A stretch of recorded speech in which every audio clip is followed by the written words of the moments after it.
One is a community leader, one is a development consultant, and welcome to today's program. Thank you once again. Thanks for having us. The topic we have is something to do with immigration, the benefits that Africa is gaining from immigration, or what Africa is losing from immigration. Who is gaining from immigration? In a sense that we've got so many of our people who are leaving the continent coming to Europe, and we've also got other people who are now replacing the people that are going back to the continent. But there's a lot of suffering going on in and out of Africa.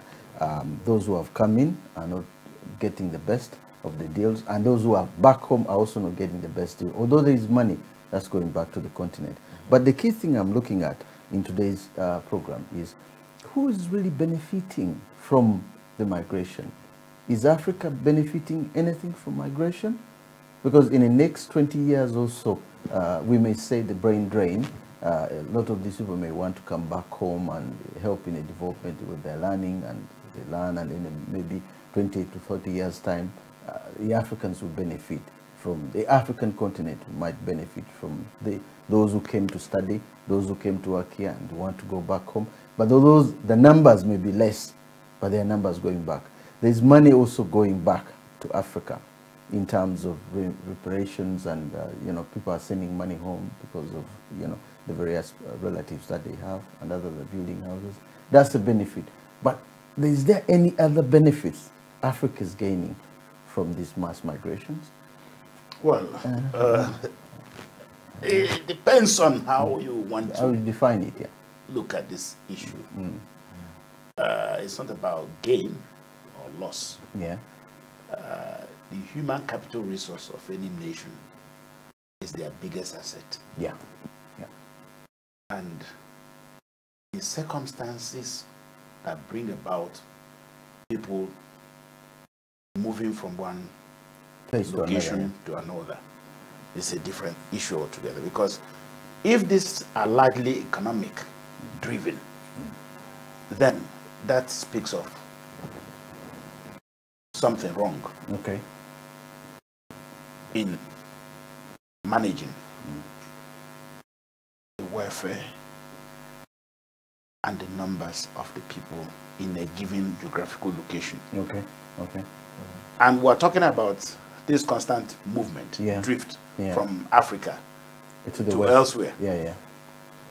And the pattern before was largely to developed countries. Yeah. But now we have seen it goes beyond Western countries. Africans are migrating to virtually every corner of the world. I got shocked when I learned that there was a number of Somalians living in Iceland, in Siberia. Somebody phoned some Somalis in Siberia, so it was quite interesting. And Siberia is one of the coldest countries, coldest places in the world. You mean Iceland now? Yeah, yeah. You have people in Iceland. It's difficult to say either Africans are gaining or losing. Yeah. But I think we are losing more than we are gaining. Okay.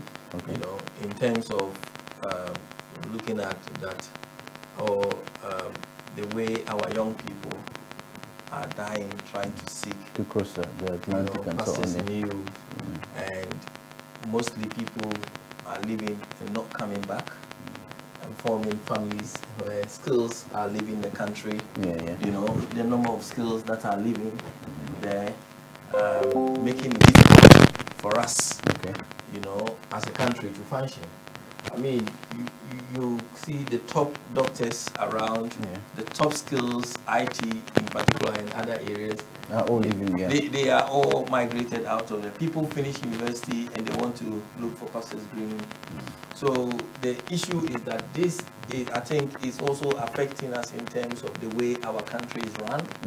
You know, because we have the right people to run the countries, you know, or people in the political system, are they the right people for us? You know, I mean, according to the UN, the population of Africa by the end of the century will be 2 billion. Right now, Africa is 1.2 billion. That's what the estimates say. Now, if we go beyond that, the birth rate in Africa is one of the highest in the world, especially in Nigeria, Central Africa, mainly Nigeria. Now, obviously, because of the high birth rate, we have more people in Africa, very little in terms of structures which are put there in terms of development, because most African countries don't have a 10-year development plan. But one could argue that because of our birth rate and because we have more people, therefore, it might be helpful if people leave the continent and gain pastures, and then maybe those who succeed can come back and help those who are. That's what I'm looking at, because Philippine Islands have tried to do that. They have a high, practically 1 in 5 people on the Philippine Islands work abroad. And when they become old, they go back. But I don't know whether, as far as Africa is concerned, that will work. Anybody with an idea? I don't think it's an issue of economic model or strategy for the national development. Okay. Each country has their unique history and their circumstances. Yeah. The dispersal of their population. Yeah. I mean, the Irish people had scattered all over the world. Yeah. But at the end of the day, like I said, they were able to plow back the money back and build the country. But we're having a different situation. Okay. With respect to Africa, because there are the resources that are there in abundance. Yeah. There are huge untapped wealth. Yeah. Hence the attraction to the Chinese and other to come in. going over there. Yeah. And yet, the nationals,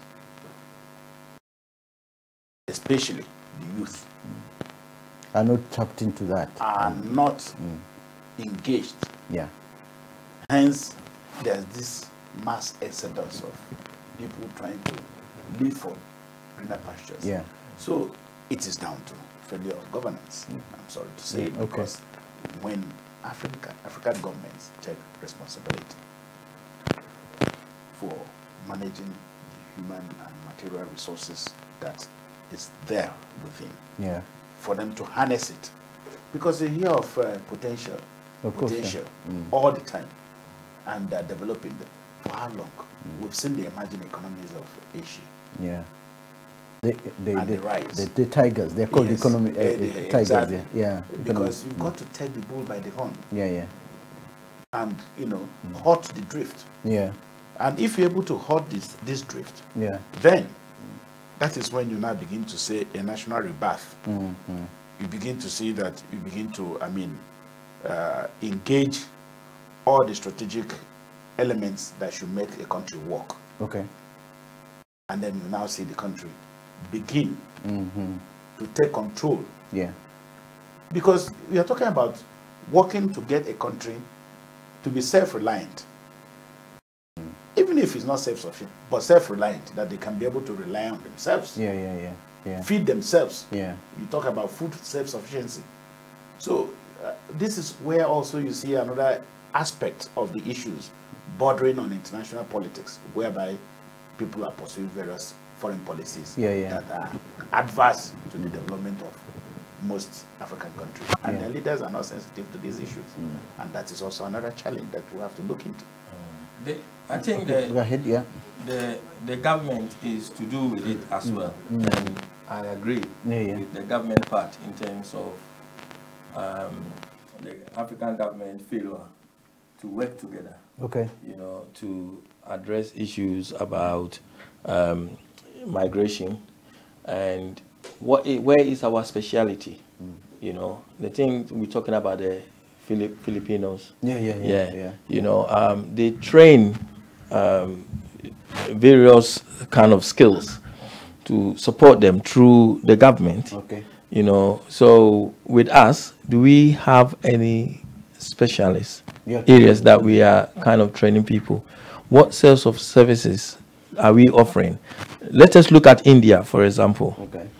At the moment, what India is doing is that they're training their own, like the Chinese, Yeah. you know, to become specialists in certain areas. Yeah, yeah.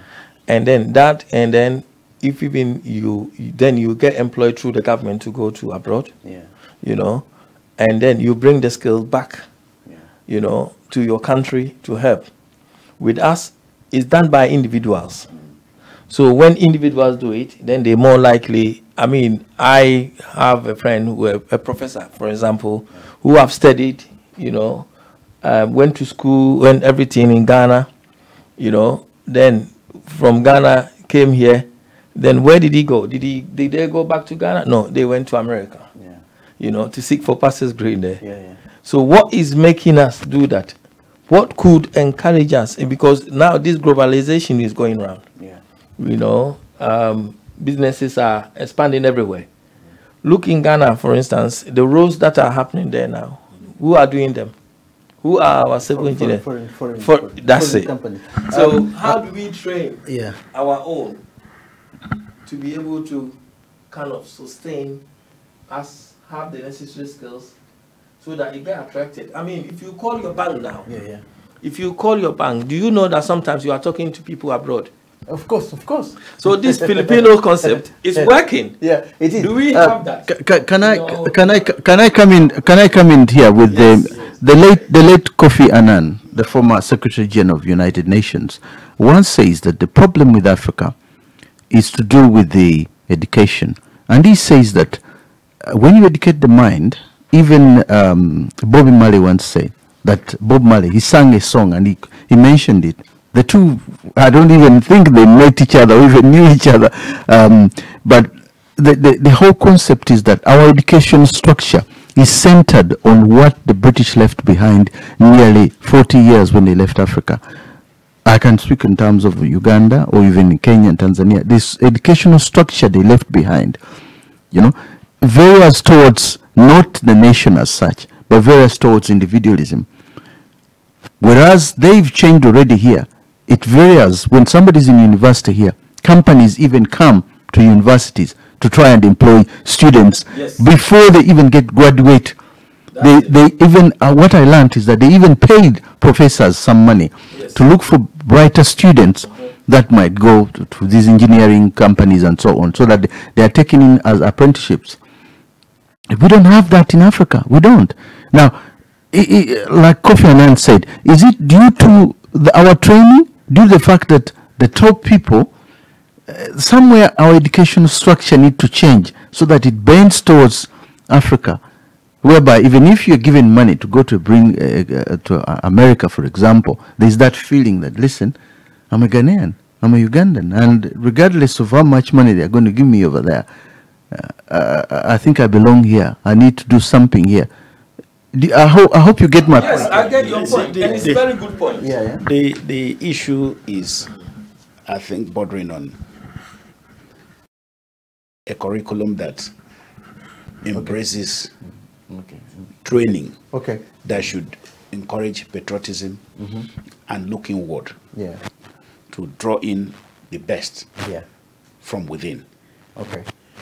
Well, education is down to, I mean, your environment. Oh yeah. So you've got to modify and adapt it to suit your environment. Yeah, exactly, yeah. And solve your own problems. But Africa hasn't the issues, the climate change issues we're talking about. Yeah. We have tropical climate in Africa. Yeah. And over in Western Europe and other geographical regions, they have cold weather. Yeah. And they've got to address and overcome those challenges that this weather presents. And the same thing in Africa. So the way we build our homes, our houses, for instance,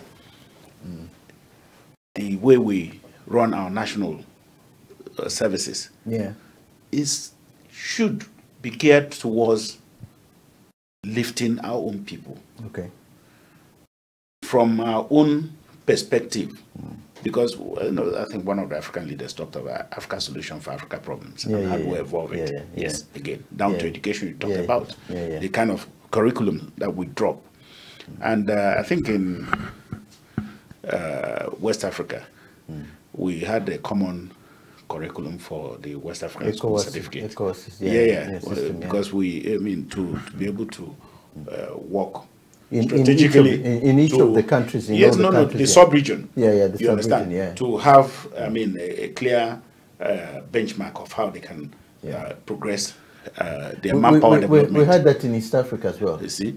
So that's why we had the West African School Certificate Examination Council. You understand that all O-level curriculum is designed and set so that you can be able to know that, look, somebody who trained in Nigeria or Ghana or Sierra Leone, you can be able to measure their standards. Benchmark them. So yes, I agree with you. Education is important. And he talked about Philippine model. Again, it's down to education.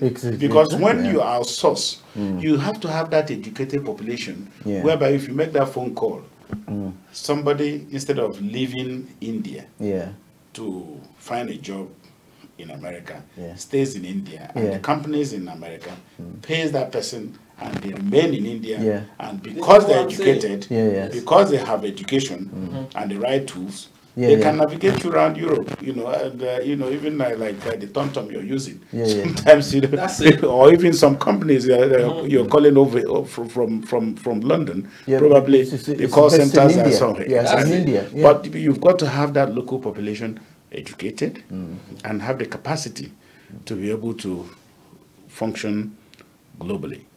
So it's important that your points you made, we continue to look at education, and that is the key that will unlock the potentials of our economies and check and halt the drift of the migration.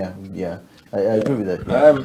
I agree with you, and I think I will add that we are not investing enough in education. I quite remember, if you look at the British concept, and even Tony Blair, when he came to power, education was his #1 priority. He feel that by education, by investing in education, they will be able to then support in terms of how things are, in this country.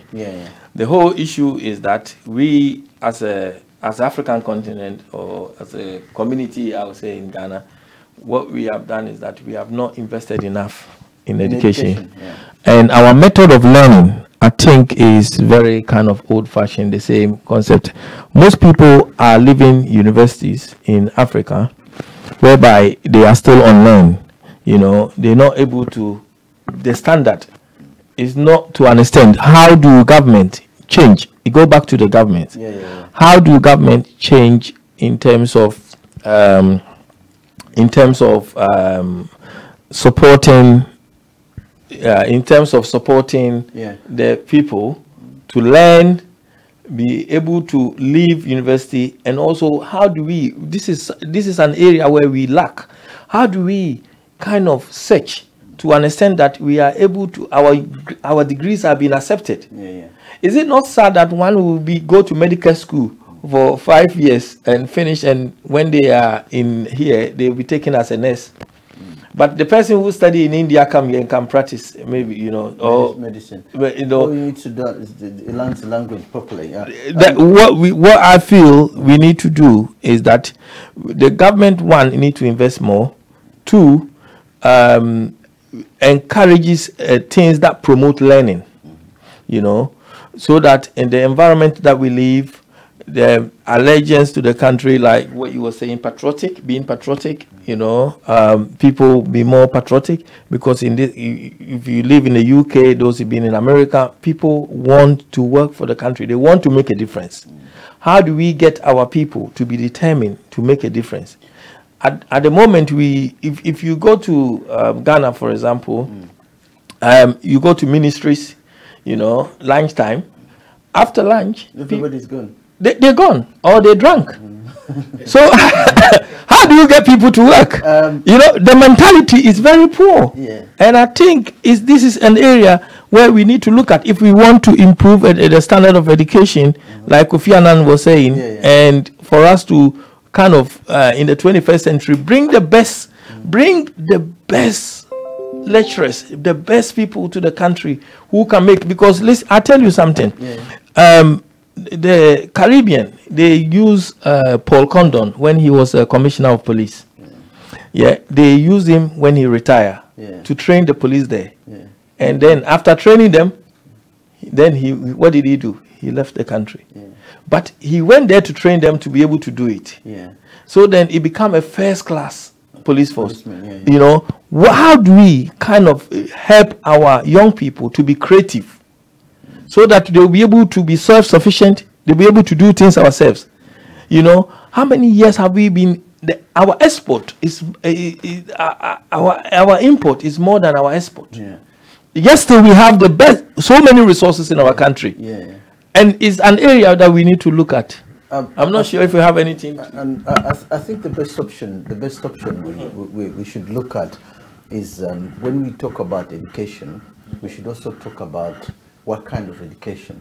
Because it's one thing teaching the man to be an engineer or a doctor or a lawyer, but it's another thing teaching him to be patriotic. In other words, teaching him how to love his country, teaching him that you know, whatever you do, the country comes first. You know, somebody's in America now saying America first. That concept is not new. Donald Trump is saying that, but others have said America first long. Others have said that long time ago.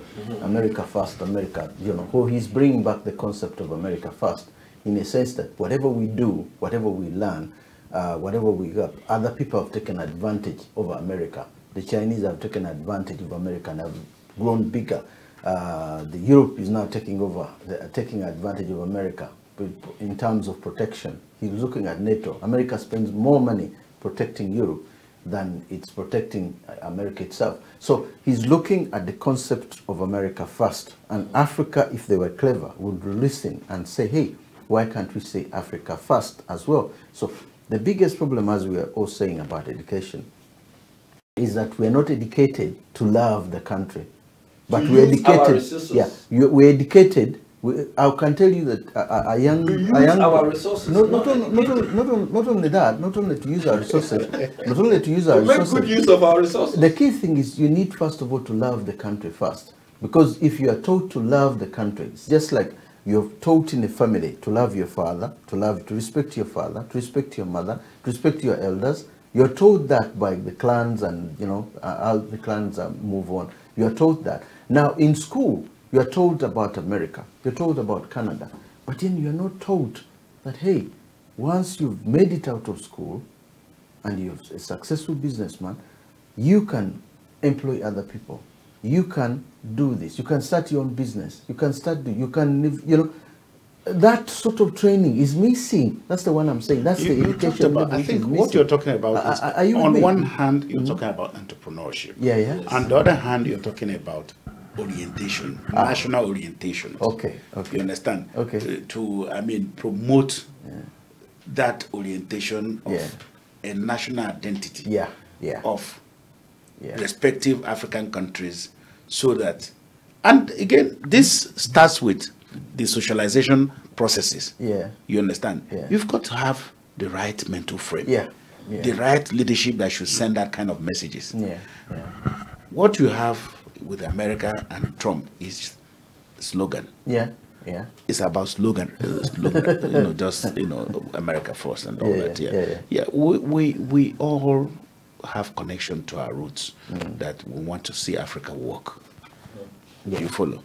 So, and there's this growing awareness between the diaspora, Africa diaspora. And that's why it's even recognized in the Africa Union as the 6th region. And if they're able to increasingly build that framework of constructive engagement to fast track development, because many Africans are also willing or mentally are connected to their roots. You see a lot of World Bank projects and United Nations development programs, when they're looking for consultants, they try to look for consultants within Africa.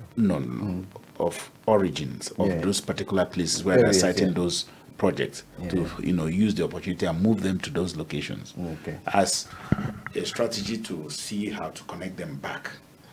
Okay. We'll see what Ukila and the rest of them who led United Nations Industrial Development is Sierra Leone. But he was passionate about how to see Sierra Leone work to the point that he even stood as a presidential candidate in the last elections. So what am I saying here? Yes, it's possible. We need to begin to look at our orientation and rediscover our national identity and pride. And it is the government that should also be a partner with the citizens to promote it. But whereby you have government leaders take or strip the countries of their assets and go and leave it elsewhere where they feel is safer, leading to capital flight. So, and those monies are not in those economies, and are in another economies in order to working for those economies. If you recall, they had the anti-corruption summit in London because lots of the corruption monies ended up here. Yeah, I agree. So there are so many dimensions that we have to address our minds and look into these issues if we want to progress. I want to look at something that we normally overlook. And that is something to do with our tribes. If you're a man, you're from Twi is a tribe in Ghana. Twi, Ashanti, you're an Ashanti man. And then you come to Yoruba or Lanibo man. Or then you come to my country, Uganda, these tribes have in certain ways in which they set us backwards, in a way, in a sense that if like now, Museveni comes from the southern part of Uganda, and southern people have gained a lot because of him. Nyerere used to come from a certain area, or in the Igbos at the time when one of the leaders was an Igbo man. There is that scent which brings in, which again sets us backwards, where people who are highly educated, born in the same country, but because they speak another language, they face a setback. Now, how can Africa overcome that? I think Ghana is trying its level best, but Nigeria has failed, and I think my country is also struggling. It goes back to the national identity, Uzo was talking about, and the way things are in terms of our education system, the political system, politicians. I mean, the trouble is there, and in Ghana is there. It's something that has affected us. Because any government that come to power, they look first to their town and the areas of their interest. Nkrumah mentioned it in one of his books. He said, because the Ashantis didn't support him, and then the other people, when he came up, they were looking at what sort of person where he came from, and what have you. So it's kind of gone down a little bit, not so much maybe. I would say in Nigeria, but in Ghana, I mean, you heard the Nigerians talking about the Hausa state, different, and due to their population, they have a very large population. In Ghana is there, these difficulties are there. However, we, through education, through continuing educating the people for the change, but it's a major issue. It's a major issue, and it's affecting us. And it's also affecting the economic growth in the country, because this is stopping people from even getting certain jobs. This is also stopping people from certain infrastructure facilities, even roads. Your town road might not be done because because you are not part of it. I mean, you see big houses, but you cannot get there. And the road to go there is really poor. This concept, this concept is also it's an area. Although we use English as the main language in terms of our education system, but yet still these barriers is one factor. It's one factor which is stopping us in terms of making progress in the country. when we're discussing it, I also want to mention religion as well. But it goes hand in hand with religion. Religion, the Muslims and the Christians. At the moment, it's a fight. In Nigeria now, it is. I don't even know. In Ghana, it's not. I've been watching videos and I'm saying, wow, what's going on here? These people, some of them speak the same language.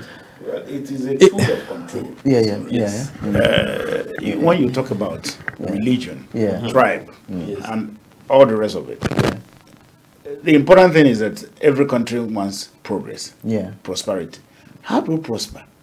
Regardless of the benefits of modern technology is of benefit to all. Everybody, Everybody uses the GSM phones, uses the internet.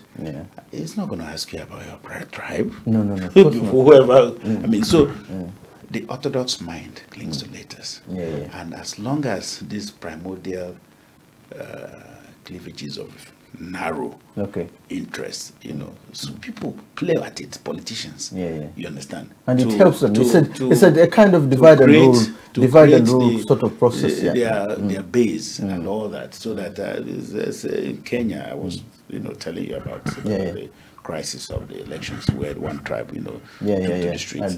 The same thing back in my country, in Nigeria. We do have the same challenges of people saying, "Oh, what's the election result? He's won in this area." But the constitution says you've got one in all the other areas. And this person said, you call this person, he won in that area, he won in that area. So he's won everywhere. So what are they talking about? Let's go and burn down everything. So you now have a problem.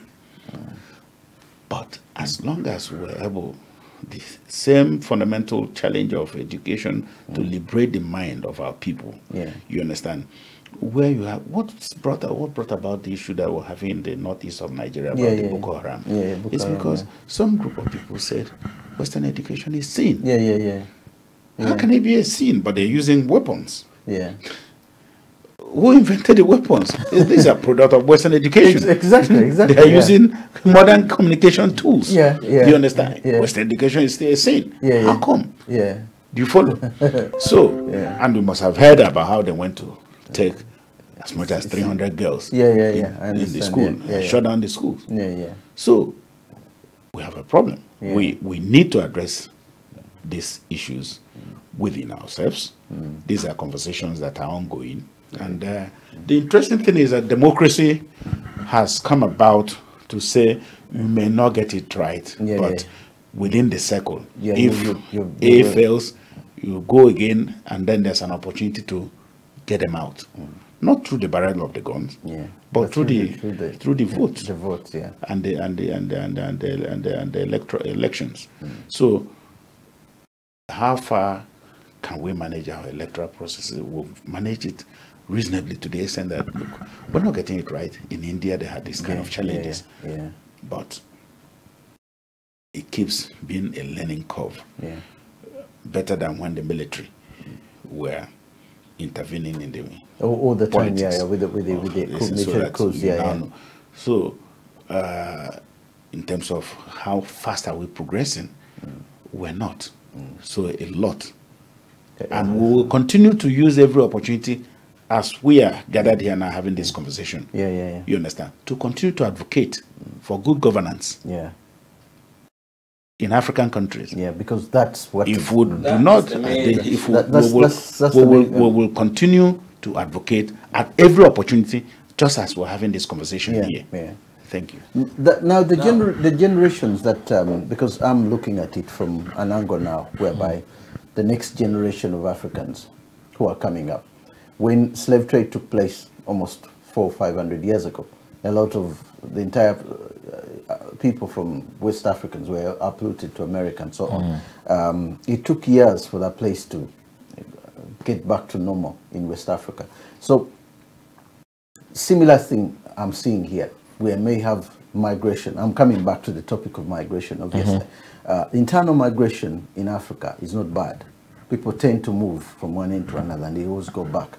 But foreign migration, which takes us out of the continent, is a major issue at the moment, because if nothing really happens and that major migration takes place, people going out of Africa and not really coming back. Because we have come out of Africa.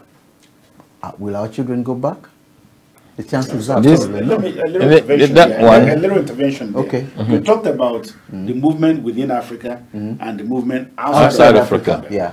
Are you aware of the numbers of what they call internally displaced persons within Africa? Within Africa? It's a lot. IDPs. Yeah. It's a lot. It comes all over. It's a lot. And in the cities are crowded. So we have structural issues that we need to address. But when they are in Africa, when they're in Africa, we for example in Uganda, we have Sudanese who are in northern Uganda. Roughly almost 1 million people moved when South Sudan started having problems. But the chances are, when Sudan now peace comes back to Sudan, the chances are those people are more likely to go back. But what I hate more is to do with the overseas migrants. I was saying a few before the program that when 2000 Rwanda refugees, Rwanda refugees were moved to United States in 2000, and I wrote to this Salim, the Secretary General of African Union, asking why Africa could let, her sons and daughters move to the U.S. to be resettled in USA when any other African country could resettle them. And he wrote back to me and said, look, tell me which country could resettle them. We had requested all over Africa for somebody to resettle these people. Tanzania couldn't. Uganda couldn't. All the other people couldn't. So America had to step in. It needs certain part of its areas needed to be populated. It needed, so they moved to US. And I was saying that was depopulating Africa again. It's like a modern kind of slave trade. And they said no. What was the problem that brought about 2 million people wanting to move at a time? What was responsible for that migration? Oh no, they were settled in Tanzania. When they moved out of Burundi, I think they were from Burundi. They moved into Tanzania, but they never settled in Tanzania. They never settled. Originally, where were they from? They are from Burundi. Burundi. Okay. What is the population of Burundi? I think you're looking at 30 to 30, 40 million. I think around 30. Yeah, 30 million. 2 million in one go. No, not 2 million. No. 2,000 people. 2,000 people. 2,000. I was complaining. Yeah, it was 2,000 people who were taken, but they were never properly settled in Tanzania. And he was telling me that any other African country would have settled these people, but no African country wanted to settle them. That's what annoyed me. Say, how can we fail to resettle our own people? They are African people. It's the resources. I think and the governance frameworks. It's resources. Really are the way to even manage their own citizens. That's it. Let alone. So these are the things that brings conflict. You see, the Liberia conflict. Where many countries were taking them. Most countries were kind of trying to abstain from it.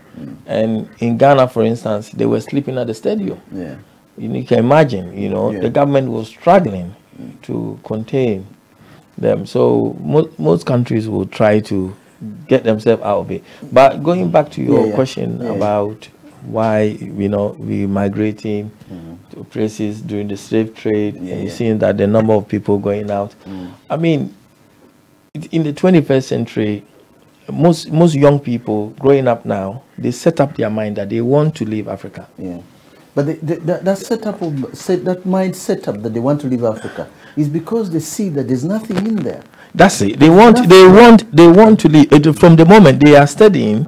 I mean, I've got I know a few people who say, "Oh, we study," and from the moment they study, they want to leave that country. They don't want to stay there. They make up their mind to leave. And the moment they're doing a course, which will then set them up to be able to get a job abroad, and they target, most young people are doing that now, and then they will leave the country and then they will go to seek pastors green somewhere. The reason is that in the difficulties in our own country, health issues. I mean, ask yourself, why is it that the ministers in Africa are going to abroad to even for medical checkup? we have the best doctors there. You know, they go in there. I mean, the president travel away. I know. You know, they go in. What example are they setting? Recently, the Russian president said that Africa is a cemetery.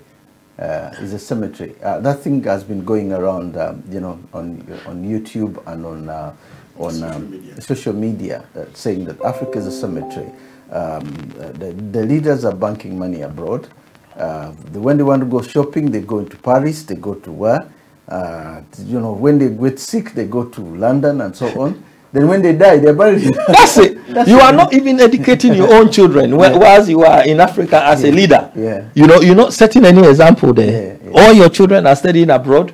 You know, and so how do you expect the masses to kind of, what example are you setting them? I mean, we the leaders are setting the people, they're setting the masses to fail. The reason is that you are not setting any example. And so in terms of that identity that you're talking about, it becomes difficult. Because you as a leader, you are not setting that example. So how do you make one allegiance to the country? Yeah, but that's why we come back to education, whereby if Nyerere, for example, in Tanzania, he tried so much when he said, look, there were what they called schools. There were schools that were set up, and these schools were set up so that students can go. It's like when the British long time ago used to have general military service. The whole idea of having a national military service was when young men and young women go to military service, they're actually retrained how to love their country. Because when you're in the military service, you become like, you become more like brothers. When you're in the army, you're like brothers.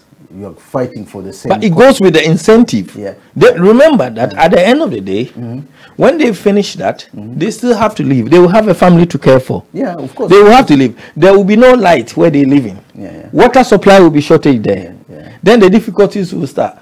Then they will try to move from one area to another. Then they will see this not working. Then the pressure will start. Because you also have to look at what is in terms of looking after your family and setting up a family. And how do they care for each other? So these are all things that drive the people, you know. Yeah, but the main key thing that drives them, obviously, as we've already know, the misuse of our resources is the key element. Because if the resources were used properly, with the money that we have, Nigeria, for example, would be like Dubai.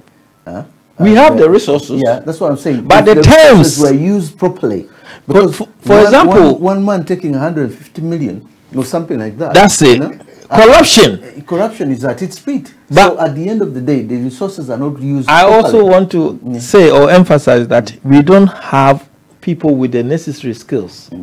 For example, if you look at the petroleum now in Nigeria, they have large oil industry there. Now, how many Nigerians are employed within that network?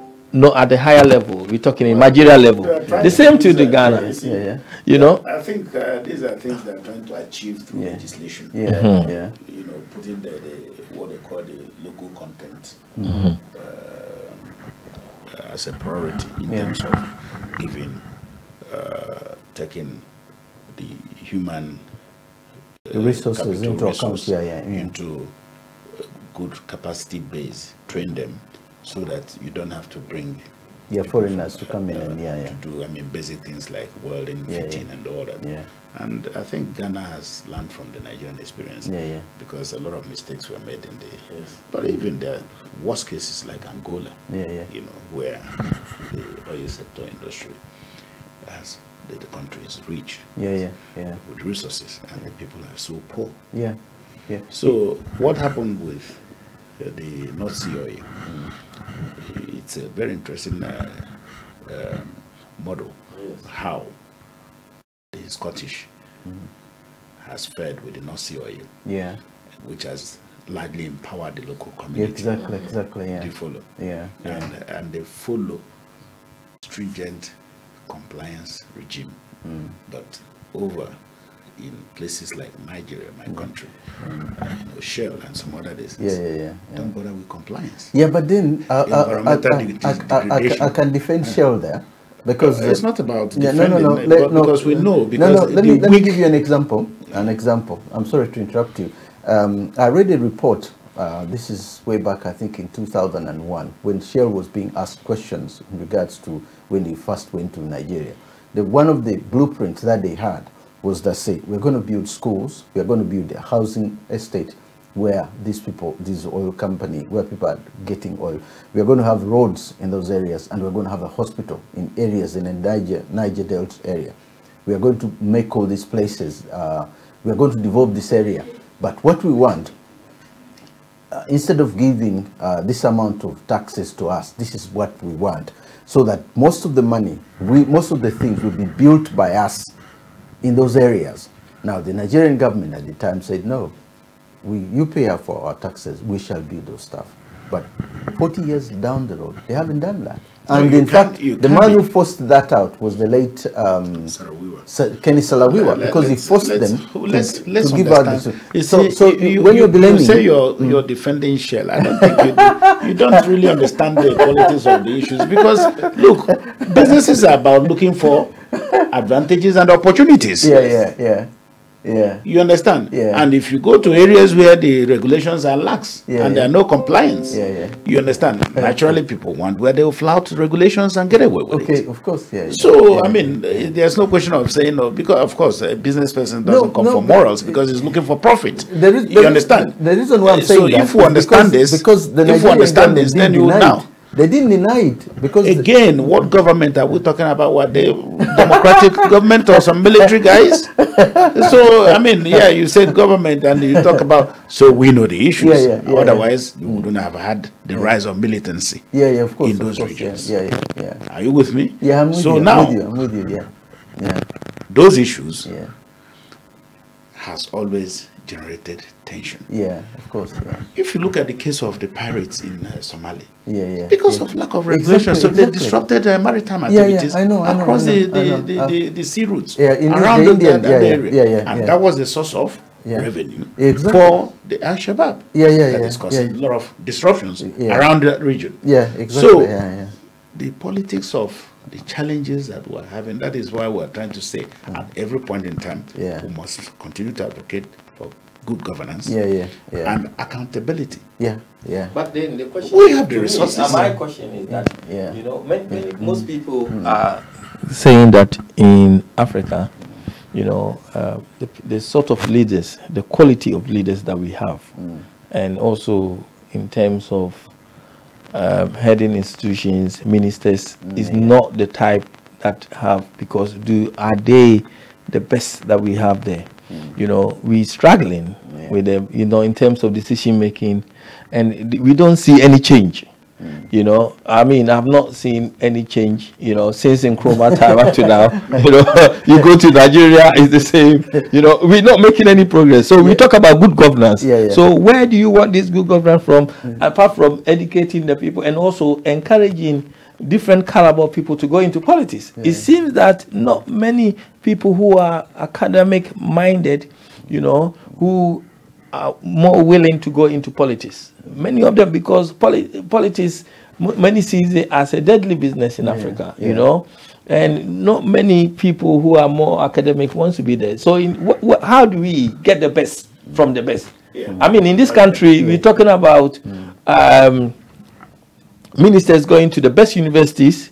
You see Theresa May, Tony Blair, their track record. You know, it's a very kind of where they came that's from, a track record. We don't have these people with skills and knowledge, but yet still they are our leaders. No, and how do we move on forward from here? Listen. This all goes down to the leadership again, because the leadership, most leadership want what they call cronies, to crone people. If you're my best friend, I give you a job as a minister. If you're a friend I went to school with, those are cronies. So they will be saying yes. They don't pick the best, you know, they want people who will agree with them in most of the time. People they will go to clubs with, people they befriend. So how are we going to move forward from this situation? That's what I'm saying, it's a difficult situation. Vicious circle. It's a circle, because it's very difficult to end. The only way I can see that ending is, say, for example, the Americans have got a way whereby people who are holding higher offices, like, for example, the senators, no, not the senators, the High Court judges, for example, or those in, say, the Secretary of State, they put your name forward. The president could put your name forward. But then the entire Senate has to sit and agree that, hey, that man will be a very good judge. They have to look at your background, where you come from, and so on. And that man is elected into that position. Now, Uhuru Kenyatta is trying something like that in Kenya. Said, look, people who are elected officials in certain areas, instead of going out there to campaign, let's look at, they have campaigned, but who is coming in? Who is an MP? What sort of background has that person got? Instead of say, he's a friend of mine, let me give him a position. So that the positions, certain positions are not given out. Certain positions, like say for example, the Minister of Finance is a massive, massive ministry.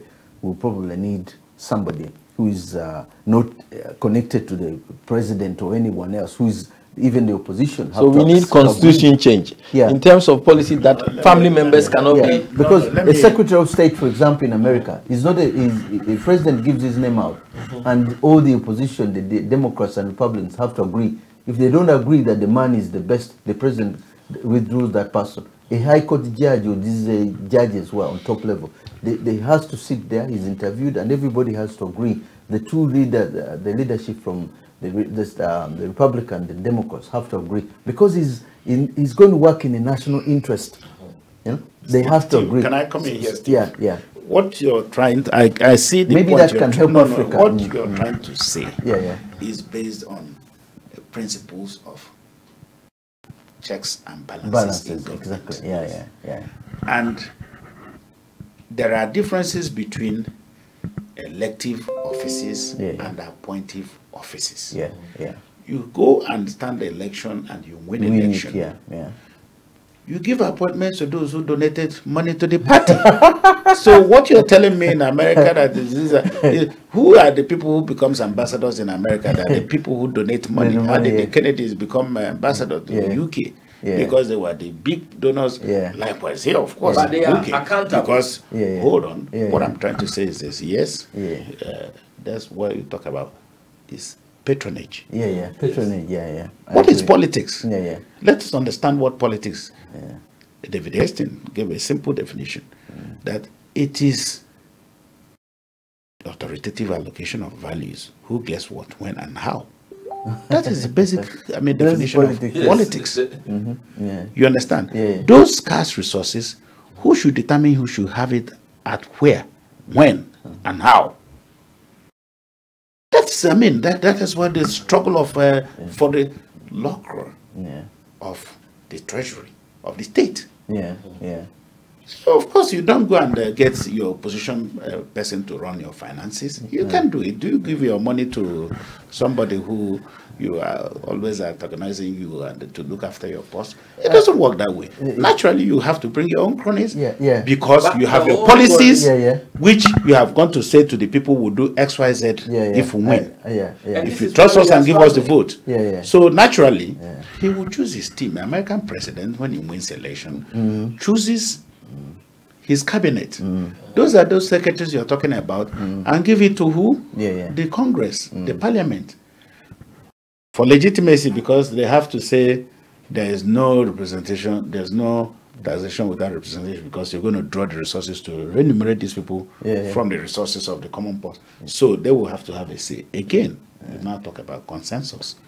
Who are a majority in the Parliament? That is why every government tries to have a control and majority in Parliament, so that they can push their bills through. Exactly. So is that our own one, the performance is really poor in terms of looking at the end results, and I think that is what we're talking about. I just want to interrupt you a bit. The topic is as it is. How do we benefit from migration? And I'd like our viewers, if there's anyone interested in the topic, the email is over there, and you can join us with the telephone, and the telephone is there and the email is there, and you can join into this debate. We can always read out what you feel about this, or we'll get it back in the next program. Yes, you're saying? What I'm saying is that what Izo is saying, of course, is what is happening. However, it's not giving us the result. This is giving a poor performance of all government after government after government. Now, how are we as an African country going to learn from this so that it will help limit, people will be comfortable in the country, you know, so that people will live in that country, we'll be able to produce the skills that we want, because at the moment, it's not working. This favoritism, getting people around you to push in, you know, but here, they are using people with skills and knowledge. But our own one, we are struggling. I have to say this, however, the system we are in here, in the UK, has been perfected for the last 200 years. They have been using this system, and what we're going through, an English friend of mine told me, their great-great-great-grandfathers went through. It was there. But over a period of time, perfection started coming in. People who, for example, who have been in white schools, major schools, say like Eton and so on, that's why you have Eton has had about 6 or 7 prime ministers. They looked at it. It has been there. Now, the systems that we are going through, nepotism and so on, they had it long time ago, and they realized it won't work, so they started the challenges. Now, I could say in my country that 4 members of parliament once rejected what the government's policy was. They didn't see the policy working. Okay, they were kicked out of the party. But at the end of the day, they had stood their ground, and people liked them because of that. And right now we have a young man who is coming up, and he's an independent member of parliament. He's, you know, he's going on addressing issues that the major people haven't addressed in parliament. So somewhere along the way, some people will come in every now and then who are different from the main route, because those ones, how many years are we going to wait for these people to come in? The way you are saying it. How many years are we going to wait? Because, I mean, our education system is still there. We have best universities. You know, are we reflecting on, is there someone who kind of said to the government that, you know what, I'm standing there, I'm just watching you, and things are not going well, you know, which way do we go as a country, because, or as a continent? No, let me say something here. I'll give you an example. South Africa has this, a young man called, what's this guy? Julius Malema. Malema broke away from the ANC. And Malema has addressed most of the issues that the ANC people are not addressing. The similar way, Robert Chakulany in Uganda has broken away. The thing is, there will always be someone who jumps in and say, hey, and if he gets the following, it could happen in Ghana, it could happen in Nigeria, it could happen. Nigeria has this young man, what's his name? He's disappeared now from the scene. Oh yeah. That's some people leading agitation. Yeah. Are you talking about a member of parliament? No, he's not a member of parliament. He's agitating for a separate state of Biafra. Biafra, that fellow. So that is not Julius Malema. No. Julius Malema. No, that's Nigeria. That's Nigeria. No, I'm Julius trying to say, South Africa. you talk about. I'm saying the parallel you're trying to draw. You mentioned some gentleman in parliamentarian in Uganda who is now galvanizing people. But he's not buying into. But the thing is, you understand? But you just opposed it to a separate issue, just like you have in Cameroon. Some people are saying Western Cameroon. Out of the country. Because of the English and so on. So in Nigeria, you have well, that's the elephant in the room. So I don't think we are here to discuss that. No, we are not. We are not. The elephant in the room. But I'm not afraid to talk about it. Listen. The reason why the reason why I'm it's fine. I'm all right. The reason why I'm bringing that up is that for a very long time there is a quietness over issues. We discuss them like here, but we don't bring them to a certain level. We discuss them, and that's the end of it. But somewhere, somehow, if social media now is very powerful, certain things have got to come out, and we are looking at things which are going wrong. We know them. But none of us have said, okay, they've beaten somebody. Okay, they've killed somebody. Okay, we know. But as time goes by, as we are saying, how are these changes going to take place? How are we going to wait another? What is the learning from it? Yeah, we learned something from it, and then mulemas come out. People will start coming out who are saying, hey, we are challenging the government, not necessarily to lead the government, but to point to certain things which are wrong, and they should be corrected. That's what this young man is doing in Uganda. Correct the mistakes. If other MPs can't, people's eyes are open to those mistakes. Would it benefit? That's why I'm saying that with those things might later on lead to benefit. It could take years, yes. How did the Arab Spring spring out? It came from somebody who was being galvanized in the street, and his shankas being taken here and there. He burnt himself, and the next thing everybody knows, there's an Arab Spring, and leaders are being chased. So it came out of the blue. Nobody expected it. So that's what I'm saying. Tension, just like you had the Tottenham riots. Just an instant. These are latent problems. And you have something that just spark it. These are things that are there, but that are brewing. You understand? Because they have been in existence for a long time. They've been there. Every country have their challenges. The British people now are going through the challenge of what to do with the vote. Brexit. So that is a challenge, and the process of managing it. And that is the beauty of democracy. You understand? When we are able to also begin to embrace democratic processes of addressing our issues, that is where the danger of the corruption we're talking about, because you sacrifice the greater interest on the altar of what? Enrichment, embezzlement, so that somebody's got his private jet. He's got his safe accounts in Switzerland. He goes on holidays, and at the end of the day, he looks at his countrymen, in misery, and then believes that maybe something is wrong with them. That's why they, that level of abject poverty. So, what we're trying to say. Let's come back to the issue of migration. The migration issues can only be gotten right when we take responsibility of managing our affairs in such a way that job creation, opportunities, and development will be there for everybody to share in. And some of the issues that one will go to international forums to, make a case on any issues, be it, one of the major initiatives I led, which I was part of, was Make Poverty History. The Jubilee Debt Campaign. Brought about the cancellation of, and those are the things we're saying, that the gains of those debt cancellation should be plowed back into the economy, and our economies. Because those monies that were being expended on debt servicing, you understand, and those debts were largely odious debt. You understand? They are still linked into these migration issues, because most of our services, like education, health, you name it, are not working. They're not working.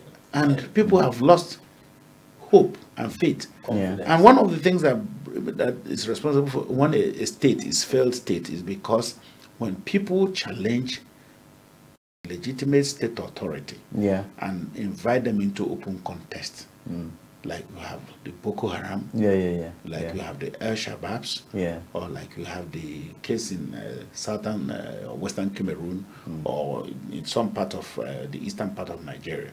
You understand? Because when the states are failing in its responsibility of protecting lives and property and safeguarding the people, then you have this situation. Some people will naturally want to move, seek greener pastures elsewhere, and other ones become restive, and hence there will be crisis and strife.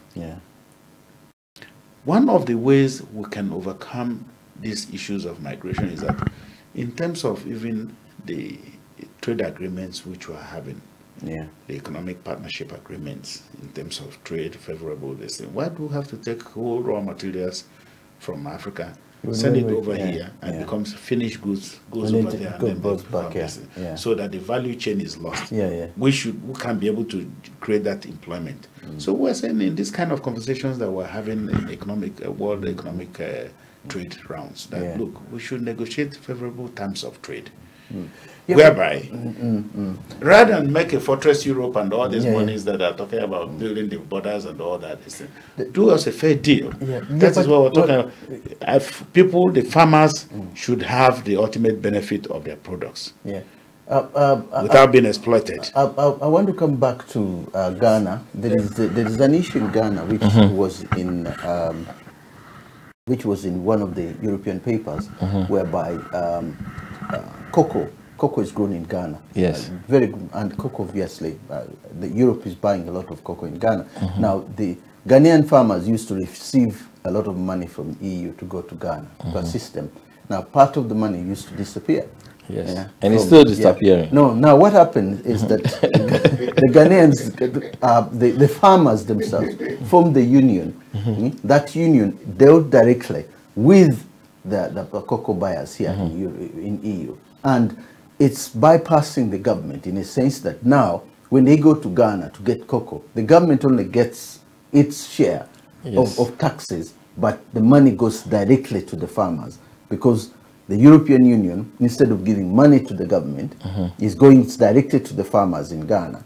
And the distribution of the money. The distribution of the money becomes a problem.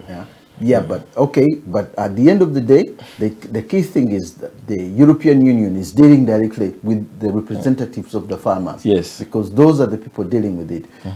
Kenny Solowiwa had wanted something similar to the Niger Delta and said, look, if oil is sold, let's deal directly with the people who are buying oil. How is that possible? No. He had come up with the idea because he had seen. It's not. His case was different. I think there's a mix-up here because we're talking about environmental issues. No, he fought for environmental, but then at the end of the day, who is negotiating for the business? The people or the government? No. What he was saying is that he had a group of people from the Niger Delta who he wanted. They could take care of their environment if they are paid. Ken Solowiwa and his group, if they can be paid to be to deal what with experience do they have to even negotiate these things? They were for better environmental control. No. Okay. Because you don't go and spill, and then degrade habitation, people, I mean, their livelihoods, the communities that depend on farming, fishing, farming, you name it. And when there's oil pollution, all those things goes. But this is what you should look at. Have you seen pollution? They were saying the oil company gives money to the government. The government is supposed to be dealing with the issue of pollution. Now the government... What kind of money? There are regulations. You can't go and pollute around Scotland. But listen. If you're the oil company around Scotland... There are regulations like... there are regulations and you have to follow the regulations. But who prevented them from following? Who prevented them from following? People are so poor. How can they? Listen. Let's talk about. Was the one responsible. Let's talk about a number. The oil companies. Let's talk about a number of young people. I mean, every country, your young people is what you depend on in terms of growing your country. And at the moment, a number of young people who are displaced in Africa is unbelievable. Of course, I agree. So what risk does it take them from then moving from Africa to seek passage green somewhere? To them it's worth it. If even they will lose their life, it's worth it. Of course. So I mean, the issue is that the management of our resources is really poor. The way we negotiate business. I mean, I heard in Ghana, if you look at the oil, how much do we get from our oil at the moment? The percentage is very low because we don't have the machinery, we don't have the skills, we don't have everything. So then you have companies coming in with all these things, negotiate business with you, and take everything from your own land. But look. And this has been but haven't we learned from this? Look, we We got independence from 1957. Hold on, 1957. It's a long time. So this goes back to your question or what you were saying about it took Britain over 200 or so years. But you know, I want to bring. I think we have learned enough, and it's time for us to bring in an example of Northern Sudan. Northern Sudan is one of the most developed areas in Africa.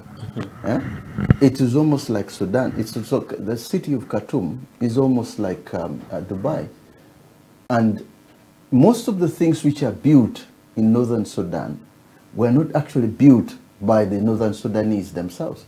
Were actually built by the Western government and mostly by the Western companies.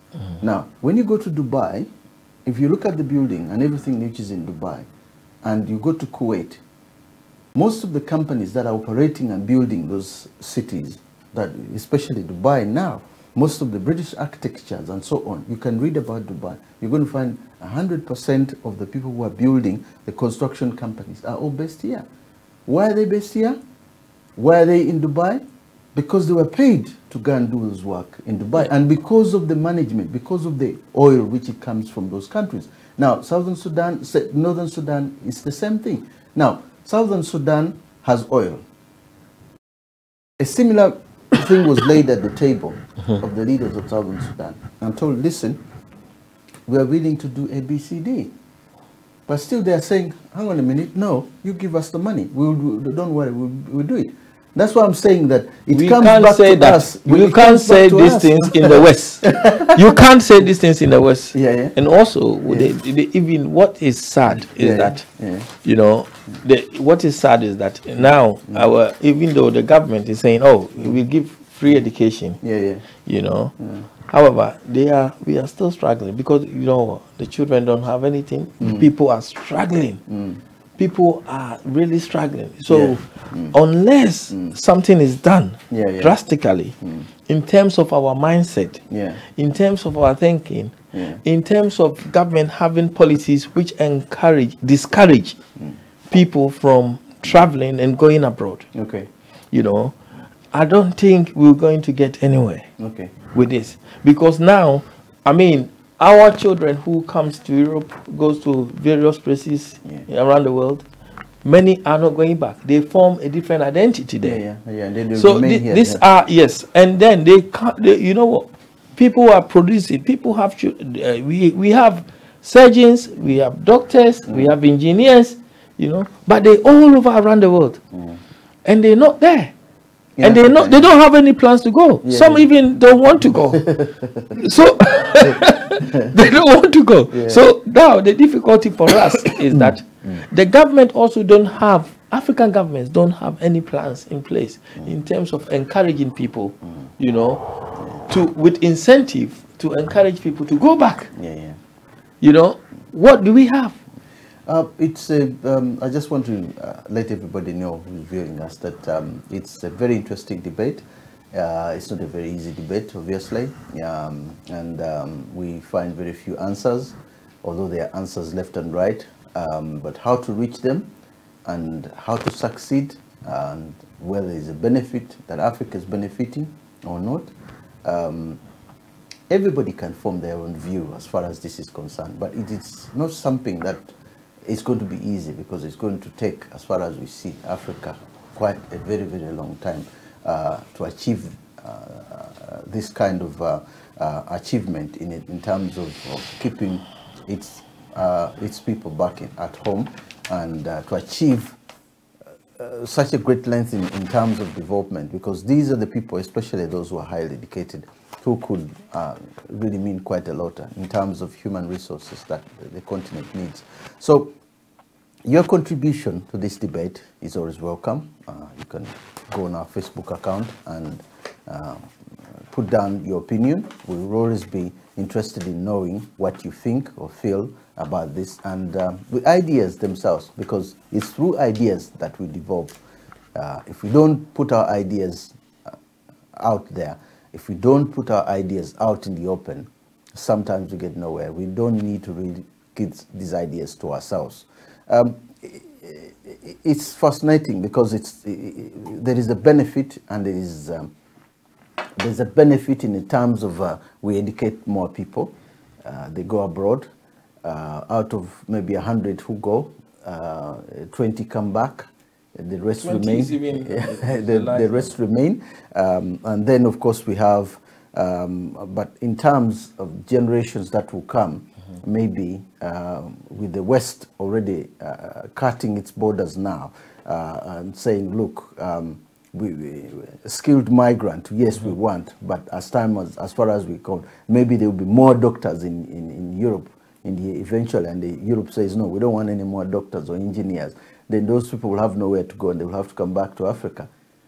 It's never it's going to happen. It's never going to happen. Why it's not going to happen? Yeah. Because if you look at NHS here, for instance, where you're talking about doctors, then you're talking about nurses. Yeah. You know, as the Europeans were also coming in. Yeah. Yes, still there was shortage of staff. You know, they're always looking. Yeah, you know, and now with Brexit agenda on, you know, it's even making it more difficult for them to get people here to work. Yeah. And now this then opened doors for the Commonwealth countries, you know, to be able to come here and also work. And they have started those process. Recruiting, and many are making application. Yeah, to come here. They come here. So the issue is that what government policy is in place. This goes back to the government as we were talking about. What plans does the government have? You know, what incentives can they give? You know, offer your people. What other means? Because now the difficulty, for instance, we are. There is a debate about Chinese coming into Africa. You know, the debt, our debts are growing in terms of debt reduction strategy that you brought. You know, it's going up and up. And now we have so much large debt, and then we are chasing paying off our debts, looking after the people.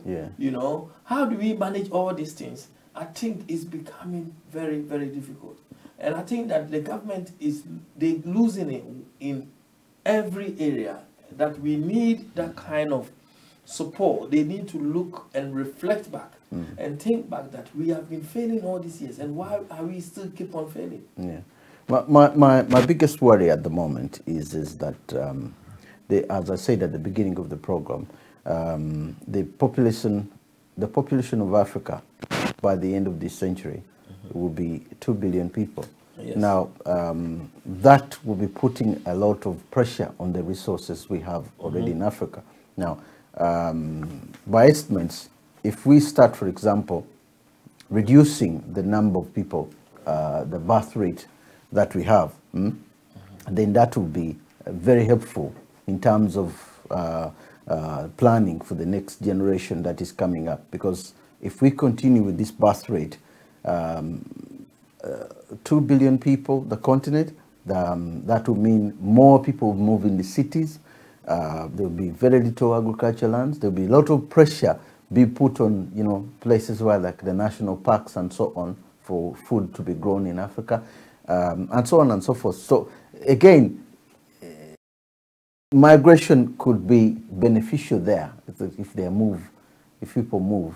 Obviously, are we not setting our own people to fail if we kind of take it that migration it will be good? I think what we need is to also look for in terms of alternative strategies in place. You know, how do we kind of build somebody suggested bringing in Western people in Africa. In a sense that when they come, perhaps when we see the kind of development if a Western businessman or a Western person comes and he brings in the kind of development, say he builds a factory or he builds certain things, and we see from there, and the local people could gain from that. This might be an issue as well.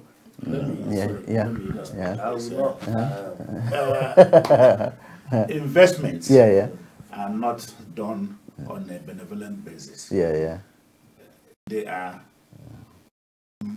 well calculated on return on investment. If I take my money to build this factory in Rwanda, how much am I expecting to get back? Or if I'm taking this factory to Uganda, and I go and put it somewhere in Tinda or somewhere, I mean, do they have the kind of local capacity that can support that business to thrive in that area? So the considerations for investment, and that's why there's the investment drive across Africa by the leaders who are holding various investment forums across board. I mean, there's the popular Ugandan convention or business I've seen it. I've been very popular here. Ghana does hold, and so on and so forth for different countries. But you ask yourself, are you putting the business friendly environment and the policies that are enabling? You understand? And that's why you see the Chinese come around with the briefcase. We have a lot of briefcase businesses which are supposed to become. Let me share this with you now. Take tobacco, for instance. The health issues and regulations in this part of the world is stifling tobacco companies. And then Africans go and then give them loads of spaces to come and recite their factories, and they're happy that they brought investment. Are you with me? I am. What I'm looking at is migration in a terms of migration. I'm trying to address the issue of the migration, because the Western man who is coming there to work in a tobacco company in Nigeria, for instance, you understand, he's also a Western man. He's migrating. Listen. What I mean is that not migration in a sense that they are coming there, do business and come back. They are coming there to settle there. That's what I mean.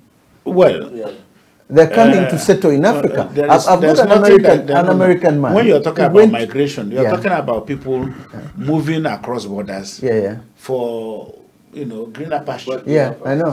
So whether they stay there for a given number of time and go back or whatever, but it's migrating. Migration is when you intend. I know, but what I'm saying, Africa should focus on, if it's saying, okay, we let somebody migrate to Kenya or Uganda, and he's going to stay there permanently. Africans, are you talking about intra-Africa trade and movement of goods and services within amongst Africans among themselves, or what? No. I'm talking about the Western people moving into Africa and settling in Africa. Listen, let me tell you. Look, people are looking for. Look, go to the airport. All the planes are filled with Western business flocking into Africa every day with their briefcases looking for business opportunities. So what are you talking about? But we tell them, instead of listen, there's a difference between a businessman who is coming to do a business and goes away, and a businessman who is coming to settle in Africa. The issue here is that you go back to the government and the environment. If you want someone to settle in a country, then obviously crime can deter someone away from there. The environment in terms of water supply, the living condition and everything will also determine if they have to. I mean, if someone is going to do business, the roads are very poor and everything. Sometimes they will go, but will they stay if our condition is not? So unless we reflect on all these things to make sure that we are able to manage these things effectively to make one comfortable. For instance, Ghana, most of the roads are very dangerous. And then very dangerous. And then you expect these people to come there and to stay there. They will come, they will do their feasibility studies, and then they will decide that it may not be the place for them to do business. So the returns might not be good. So what I would say is that, to an extent, migration may benefit individuals, but as a country, it does have effect on us. But for individuals, it may benefit them. And it's also destroying families and separating families. Of course. Because so the benefit is less, the effect outweighs the benefit. Because people have been divided.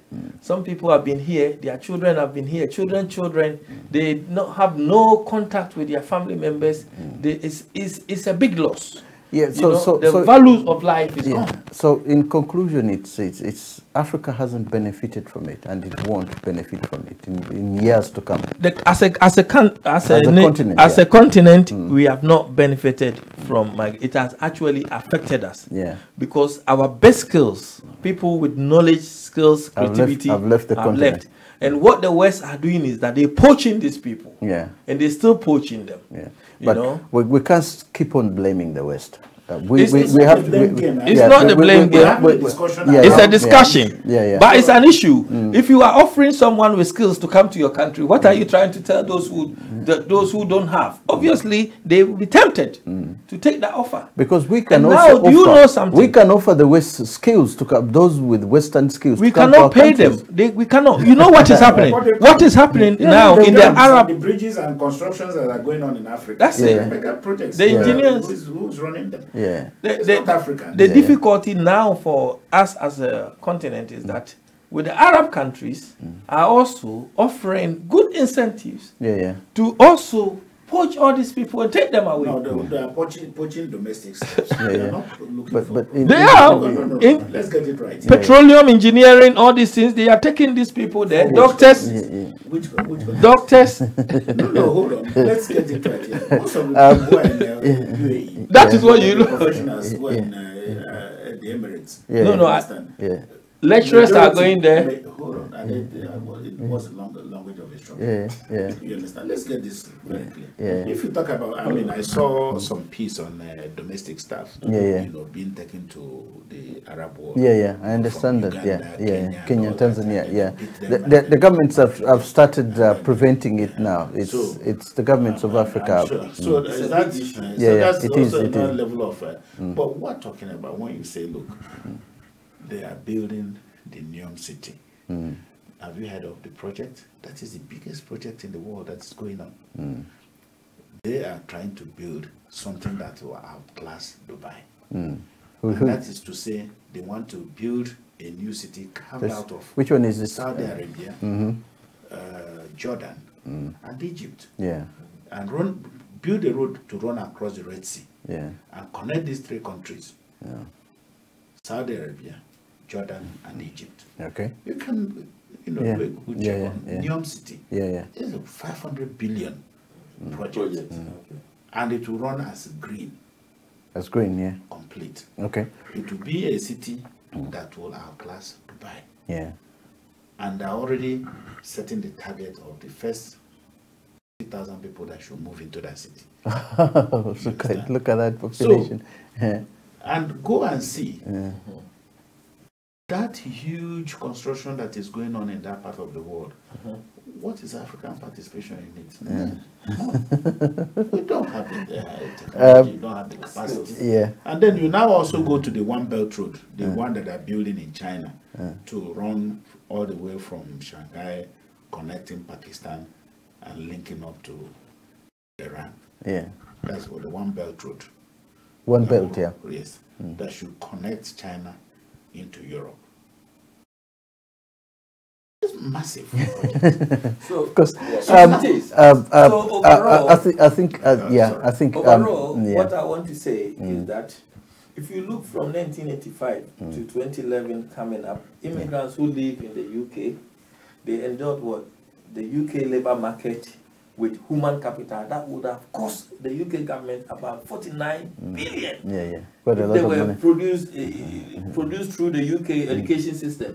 You know, so these things, immigrant is helping the Western countries. We are giving our skills. We are giving everything. You know, the benefits to us is less as a you know, we don't the gain is less. Talking about African Ghanaian in terms of remittances. The aggregate of the people working here, sending money back to is also equating is, you know, the FDI flows. Yes, I know. It's bigger than AIDS. I just want to say to both of you, thank you very, very much for coming to today's program. This debate can never end. It has got a lot of points, and we've just touched, I think, the surface of the topics of the things that, the issues that are in the middle. And I just want to thank you both for your contribution, in a sense that those listening to us and those viewing us, actually, I hope they have enjoyed and liked what been discussed, and some of them have probably made contribution already. But I want you to keep in mind the thing that regardless of what outcome we have in terms of benefits and failures in Africa. We hope that things will improve as always.